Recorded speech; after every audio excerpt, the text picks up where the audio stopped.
Hello viewers, welcome back to our Sri Lanka trip in 2025. This is part 2B and the final episode of our journey. In this video, we visit Newara Eliya and its iconic post office, explore the world's only Sita Mata temple, and the sacred Sita Agni Pariksha site at Divurumpola. We continue to Kataragama to visit the Murugan and Buddha temples, enjoy a beautiful sunset at Galle Beach, drive through the historic Galle Dutch Fort, walk through Kelaniya temple, and conclude with a glimpse of Colombo city. We began our journey from Labookellie tea estate and made our way towards the southern coast of Sri Lanka, heading all the way west to Colombo, to where we started our Sri Lankan journey. From Labookellie to Nuwara Eliya to Kataragama to Galle, and finally ending our trip at Colombo. Let's begin this video at Nuwara Eliya. Nuwara Eliya, known as Sri Lanka's Little England, lies in the central highlands where modern life blends with colonial charm. The first stop is the Nuwara Eliya post office, one of the city's most iconic landmarks. Built in 1894, this Tudor style building features red brick walls, orange roofs, and a clock tower. Still one of Sri Lanka's oldest post offices, it allows visitors to send postcards around the world while enjoying its historic atmosphere.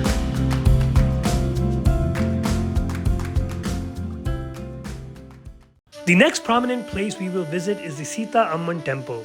Nested among the mist-covered hills of Sri Lanka's central highlands lies Sita Agni, a place where legend seems to breathe through stone, water, and wind. Known to devotees as Sita Amman Tirukovil and to the Ramayana as Ashok Vatika, this sacred site is believed to have witnessed one of the most emotional chapters of the great epic. During the age of the Ramayana, Lord Rama and his brother Lakshmana were living in exile in the forest of Panchavati. Shurpanaka, a demon also known as Rakshasa, and the sister of King Ravana, approached Lord Rama and later Lakshmana with proposal of marriage. When both brothers refused politely, as Lord Rama was already married to Sita Devi, Shurpanaka attacked Sita Devi in anger. In her defense, Lakshmana retaliated against Shurpanaka, which ignited Ravana's fury. Seeking revenge, Ravana abducted Sita Devi and carried her across the seas to Lanka. It is inside this temple premises that Sita Devi was kept in captivity. Though surrounded by beauty, Sita Devi remained unwavering in her devotion to Lord Rama, refusing Ravana's offer of comfort and power. Behind the temple premises flows a gentle stream of water, believed to have formed to meet Sita Devi's needs during captivity in Lanka. In its cool waters, she bathed and remembered Lord Rama through meditation, while also being watched by Asura women assigned by Ravana to guard her, as Ravana feared Lord Rama. Across the stream, a rock face bears circular markings that are the footprints of Veera Hanuman. It was here that Hanuman finally found Sita Devi and placed Lord Rama's ring in her hands, a powerful symbol of hope, assuring Sita Devi that rescue was near. Beneath the nearby trees around the temple, Sita Devi spent her days in prayer and meditation, drawing strength from her faith and patience as she waited for Lord Rama's arrival. Over time, this sacred site became the Sita Amman temple, preserved by generations of Indian Tamils. The natural stone formations of Lord Rama, Lakshmana, and Sita Devi has grown into a vibrant shrine visited by pilgrims from around the world. Sita Amman temple is more than a place of worship. It is a living reminder of faith, resilience, and hope, where Sita Devi's quiet strength continues to inspire generations and where devotion to Lord Rama transcends time.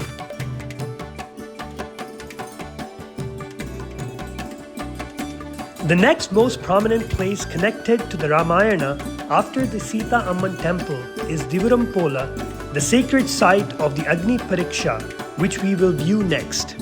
Many events described in the Lanka Ramayana have taken place in Sri Lanka, and Divurumpola is among the most revered of them.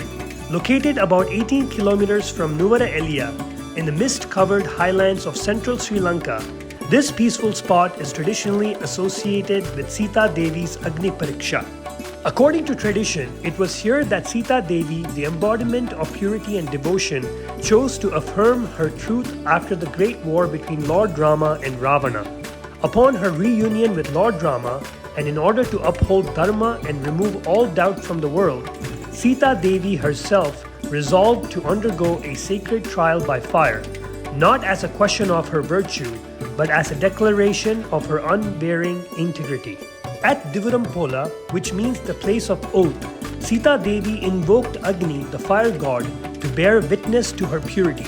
She entered the flames and emerged unharmed, demonstrating that truth and righteousness can never be destroyed. Today, Divurumpola remains deeply revered, marked by a sacred Bodhi tree and a serene temple. It continues to be honored as a place of truth where oaths are taken with faith, preserving the timeless legacy of Sita Devi's dignity, courage, and moral strength. Nearby stands Ravana Falls, named after King Ravana and closely linked to the Ramayana. According to legend, the caves behind the waterfall, known as Ravana Eliya Cave, were once used to hide Sita Devi during her captivity. Today, the powerful cascade serves as a silent reminder that even in the most challenging moments, Sita Devi's strength and resilience endured, standing as a testament for generations to come. The next place we'll be visiting is the Murugan temple within the Kataragama temple complex in Sri Lanka. At 20 kilometers from Tisamarama, Kataragama is one of Sri Lanka's most sacred pilgrim towns, famed for its Kataragama temple dedicated to Lord Murugan, the Hindu god of war, also called Skanda or Kumara. This temple is unique in being venerated by Hindus, Buddhists, Muslims, and the Veda people. The main shrine, dating back to the 2nd century BC, houses a yantra representing Lord Murugan, while nearby shrines honor his consorts Valli and Teivanai, along with Ganesha, Shiva, and other deities. A sacred Bodhi tree grown from an ancient sapling is also revered by Buddhist devotees. Kataragama is best known for the annual Isala Pereira festival, where the yantra is paraded on an elephant accompanied by fire walking, body piercing, and ecstatic dances, showing the devotion and spiritual power of Lord Murugan. Within the same Kataragama temple complex exists Kiri Vihara, an ancient stupa and one of Sri Lanka's most revered Buddhist pilgrim sites. Believed to date back to the 3rd century BC, it is thought to have been built by King Mahanaga, the brother of King Devanampiya Tissa, as a regional ruler of Kataragama. Standing 95 feet tall with a circumference of 280 feet, Kiri Vihara is located about 800 meters north of the temple complex and is counted among the 16 most sacred Buddhist sites of ancient Sri Lanka. Pilgrims from across the country come here to pay their respects, meditate, and witness the harmony between Buddhist and Hindu traditions that the Kataragama temple complex beautifully embodies.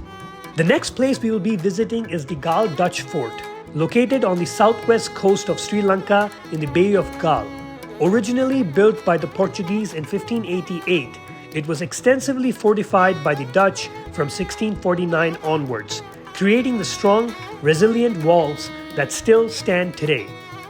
As we drove through the fort, the narrow cobbled streets unfolded like a journey back in time. On either side, colonial buildings with faded pastel facades, antique wooden shutters, and ornate balconies tell stories of centuries past. Galle Fort's architecture is a striking blend of European and South Asian styles, with stone bastions, old warehouses, and quaint courtyards now transformed into cafes, boutiques, and art galleries. Recognized by UNESCO as a World Heritage Site, it is not just a monument but a living, vibrant community where locals continue daily life amid the echoes of history. Driving through the fort, you feel the layers of culture, trade, and craftsmanship that have shaped this extraordinary landmark over 4 centuries. From the ramparts, you can also see the historic lighthouse standing tall, a silent guardian over the sparkling Bay of Galle. As the day comes to a close, the sun begins to set over Galle Beach, casting golden light across the waves. The warm hues reflecting on the water create a serene and unforgettable scene, the perfect ending to a visit in this historic coastal city. Before proceeding to Colombo, we visited one last temple. This is the Vibhishana Kelaniya temple. Even though Kelaniya is one of Sri Lanka's most important temples, it also has a remarkable connection to the Ramayana. According to the epic, after the death of King Ravana, his brother Vibhishana was crowned king by Lakshmana. This coronation took place at Kelaniya, making the site historically significant in the context of the Ramayana tour of Sri Lanka. Lord Rama had to return to India to continue his 14-year exile, honoring his father, King Dasarath of Ayodhya. So Lakshmana oversaw the crowning of Vibhishana. Vibhishana had supported Rama against his own brother's injustice, showing great courage and a commitment to Dharma, which made him a respected and fair king. Even today, many devotees visiting Kelaniya temple pray at the shrine of Vibhishana, seeking fairness, justice, and guidance in their own lives. The Kelani river flowing beside the temple is mentioned in the Ramayana as the site of Vibhishana's palace. The river, the shrine, and the surrounding temple grounds together create a vivid connection between Ramayana and the geography of Sri Lanka. Vibhishana is recognized as one of the 4 guardian deities of Sri Lanka, and temples dedicated to him can be found across the island. Unlike Ravana, whose memory is largely absent from worship, Vibhishana's devotion to Dharma and justice earned him reverence, and he is honored by Sinhalese Buddhists as a protector of the island, particularly in its western regions. Within Kelaniya temple, the shrine to King Vibhishana is well preserved, and murals depicting his coronation are still visible, offering visual proof of the epic's influence and importance. Visitors walking through the temple can sense the blending of history, devotion, and cultural memory, making Kelaniya an essential stop on the Ramayana tour of Sri Lanka. Even though the temple is predominantly Buddhist today, there are still idols of Lord Vishnu present within the complex. These Hindu elements reflect the shared spiritual heritage of Sri Lanka, where Buddhist and Hindu traditions coexist and enrich the cultural landscape. Kelaniya temple is therefore not just a place of worship, but a living monument to justice, courage, and devotion.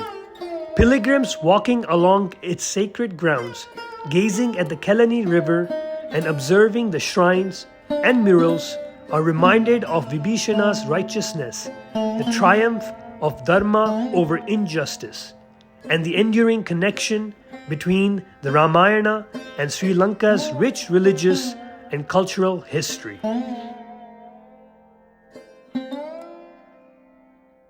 As our Ramayana tour of Sri Lanka comes to a close, we arrive in Colombo, the bustling heart of the island.